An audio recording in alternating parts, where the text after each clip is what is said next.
अस्सलामुअलैकुम my YouTube family, कैसे हैं आप लोग। उम्मीद करती हूँ आप लोग खैर खैरियत से होंगे और खुशबाश होंगे। नई सेरी और नए व्लॉग के साथ हाजिर हूँ। आज मैं सेरी में बना रही हूँ कोरमा। प्याज वगैरह मैंने ब्राउन करने के लिए चढ़ा दिया था। कोरमा तकरीबन सभी घरों में बनता है और कोरमा बनाने के सबके तरीके भी अलग अलग होते हैं, मगर जिस तरीके से कोरमा मैं बनाती हूँ उससे बहुत ही मज़ेदार कोरमा बनता है और इसका जायका बिल्कुल देख के कोरमे जैसा होता है। बस ये किचन में मैं अपना काम कर रही हूँ। गर्मी भी बहुत ज़्यादा है और अल्लाह का फिर भी बहुत शुक्र है कि रोज़े जो हैं वो बहुत आराम से और आसानी से गुजर गए, वरना पिछले कई सालों से तो हीट स्ट्रोक होता था और हीट स्ट्रोक के कई वेव आते थे। एक एक करके रोज़े यूं ही गुज़रते जा रहे हैं। बस इसी तरह से रमज़ान भी ख़त्म हो जाएगा और इंशाल्लाह फिर ईद आएगी। मगर अल्हम्दुलिल्लाह इस दफ़ा रमज़ान बहुत अच्छे गुज़रे हैं। बिल्कुल भी पता नहीं चला है कि रमज़ान के रोज़े जो हैं वो आए भी और अब ख़त्म भी होने वाले हैं। प्याज मैंने ब्राउन करके निकाल लिया था।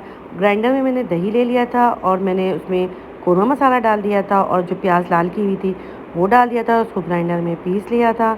मैंने फिर चिकन जो है वो भून लिया और भूनने के बाद उसमें मैंने अदरक लहसुन का पेस्ट डाल दिया। उसके बाद मैंने चिकन को अच्छी तरह से भूना और फिर वही जो ग्राइंडर में मैंने मिक्सर जो बनाया था उसको फिर मैंने डाल दिया था। उसके बाद फिर मैंने इसको अपने सालन में डाल दिया था और मैंने अच्छी तरह से चम्मच वगैरह हिलाने के बाद इसको चूल्हा जो है वो हल्की आंच पे करके ढक्कन ढाक दिया था। आज मेरे एक बेटे की जो है वो सेहरी की दावत बाहर थी, तो बस हम 3 ही लोग घर में थे, तो फिर मैंने थोड़ा ही सालन बनाया था। बस मैंने फिर जब ये गोश्त गल गया तो फिर मैंने इसको अच्छी तरह से मसाले को भून लिया था और मेरा ऑयल ऊपर आ गया था। सालन रेडी हो चुका है, अब हम सेहरी करेंगे। इबादत वगैरह करके फिर हम सो गए थे। सुबह हुई तो वही फिर रूटीन के काम थे और मैं $1 शॉप से ये लेकर आई थी, क्योंकि इसको लगा लेने से काफ़ी आसानी हो जाती है और जो कीड़े मकोड़े और चूहे वो अंदर नहीं आते हैं। इसका साइज़ जो था वो काफ़ी बड़ा था और गैप जो था डोर में कम था। बहुत मुश्किल हो गई थी, खैर बहुत मुश्किलों के बाद मैंने इसको लगा लिया था। फिर मैं हेल्पर को लेके बाहर आ गई थी और फिर मैंने गार्डन में पानी वगैरह दिलवाया था। मैंने सोचा कि ईद में दिन जो है वो कम रह गए हैं, तो डीप क्लीनिंग का काम जो है हम शुरू कर दें। बस मैंने हेल्पर से कह दिया था कि आज ऊपर की जो सफाई है वो नहीं होगी और हम जो है सफाई वगैरह का जो काम है, कारपेट वगैरह धोने का काम, वो काम करेंगे। काफ़ी दिनों से ये शू रैक जो है वो बाहर पड़ा हुआ था और इसकी हालत बहुत ही ख़राब हो रही थी, तो इसको धुलवा वगैरह के मैंने जो है वो सेट करवाया, जाले वगैरह उतारे और फिर उसके बाद जो है किचन में आ गए थे।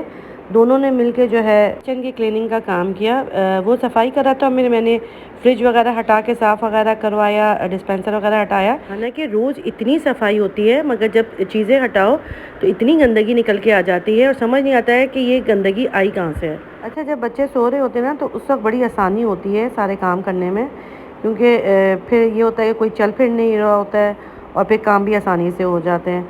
बस फिर वो भी थक के ऊपर जा चुका था।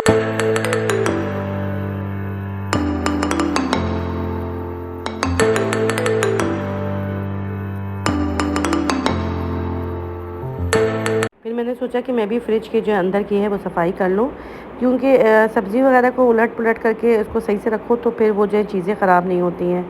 2-3 दिन से मैंने मिर्चें वगैरह भी नहीं देखी थी, तो वो मिर्चें जो ख़राब हो गई थी उसको मैंने हटा लिया था, ताकि फिर बाकी की जो मेरी मिर्चें हैं वो ख़राब ना हो।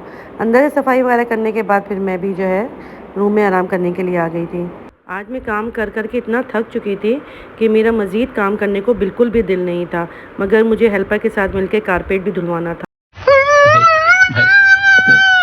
अभी रेस्ट करते हुए थोड़ी ही देर हुई थी कि हेल्पर आ गया था। उसने कहा कि बाजी जल्दी से जो है कारपेट वगैरह धोने का काम स्टार्ट कर देते, क्योंकि फिर मैं नहा के जो है ना गार्डन जाऊंगा।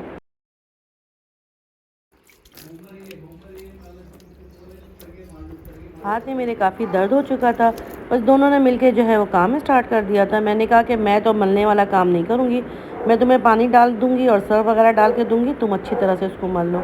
बस वो कारपेट वगैरह अच्छी तरह से साफ़ वाफ कर रहा था। हम लोग दोनों ने मिलकर जब ये काम कर लिया तो फिर मैं नीचे आ गई थी। आज मेरा अफ्तारी बनाने का बिल्कुल भी मूड नहीं हो रहा था और मैंने सोचा था कि आज तली हुई चीज़ें तो बिल्कुल भी नहीं खानी है। मैंने सोचा कि आज थोड़ा सा डिफरेंट तरह की मैं चीज़ें बना लेती हूँ, तो मैंने इमली की चटनी जो है वो चढ़ा दी थी बनने के लिए, क्योंकि मेरी ख़त्म हो गई थी। आज मैं बना रही हूँ खट्टे आलू, तो उसके लिए जो मैंने चीज़ें ली थी उसमें मैंने नमक लिया था, पिसी हुई लाल मिर्च ले लिया था, कुटी हुई लाल मिर्च ली थी, धनिया और जो है सफ़ेद ज़ीरे का पाउडर मैंने बना के मिक्स करके रखा हुआ है वो ले लिया था, थोड़ी सी हल्दी ले ली थी।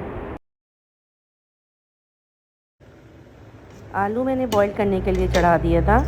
जो मैं रेसिपी बना रही हूँ खट्टे आलू हैं और ये मैं मेमनी स्टाइल में खट्टे आलू बना रही हूँ। आलू मेरे बॉइल्ड हो चुके थे। आलू बॉइल्ड होने के बाद मैंने इसको पानी से निकाल दिया था। दूसरी तरफ फिर मैंने जो है वो बेसन थोड़ा सा डाल दिया था और मैं बेसन को जो है वो ब्राउन करूँगी ताकि इसका जो हीट टाइप होता है वो ख़त्म हो जाए। फिर से मैंने अदरक लहसुन का पेस्ट डाल दिया था और मैं अब इसको अच्छी तरह से और भूनूँगी। अच्छी तरह से भूनने के बाद मैं जो है इसमें थोड़ा सा इमली का पानी है, इसमें कुछ भी मैंने नहीं मिलाया, इमली का पानी था वो मैं जो है इसमें डालूँगी और फिर मैं इसको अच्छी तरह से भूनती जाऊँगी।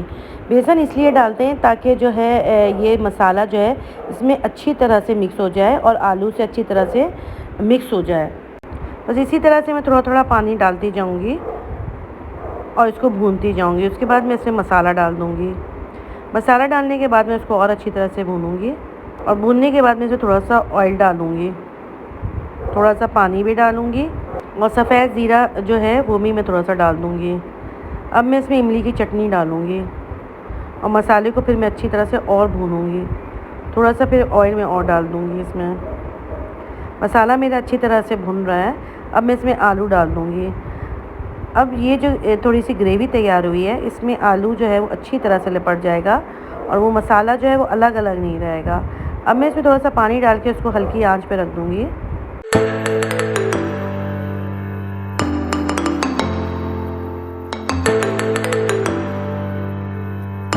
दूसरी तरफ मैंने जो है मैकरोनी जो है वो बनाने का सोचा था। सब्ज़ी वगैरह मेरी सारी कटी हुई रखी हुई थी। मैकरोनी मैंने बॉईल कर लिया। ऑयल में मैंने थोड़ा सा हरी प्याज डाल दिया था और शिमला मिर्च डाल दिया था, बंद गोभी डाल दी थी और मैंने चिकन के जो मेरे पीसेस थे वो डाल दिया था। बस मैंने उसको अच्छी तरह से फ्राई करने के बाद उसमें नमक, काली मिर्च, सफ़ेद मिर्च जो है वो डाल दिया था। फिर इसमें मैंने केचप, चिली सॉस, मायोनीस वगैरह डाल के इसको अच्छी तरह से मिक्स कर लिया था। इमली की चटनी तो मैंने बनाई हुई थी तो मैंने सोचा कि चने तो मेरे बॉइल्ड हुए हुए रखे हैं, तो चने भी मैंने बना लिए थे और जो समोसे मेरे रखे थे मैंने वो भी बेक कर लिया था। अफ्तारी वगैरह हमारी लग चुकी थी, अब हम अफ्तारी करेंगे। फिर मैं मिलूँगी आपसे अपने अगले व्लॉग में। मेरे चैनल को लाइक करना और सब्सक्राइब करना मत भूलिएगा। अल्लाह हाफिज़। खत्म। Bye bye, tata, good bye, गया।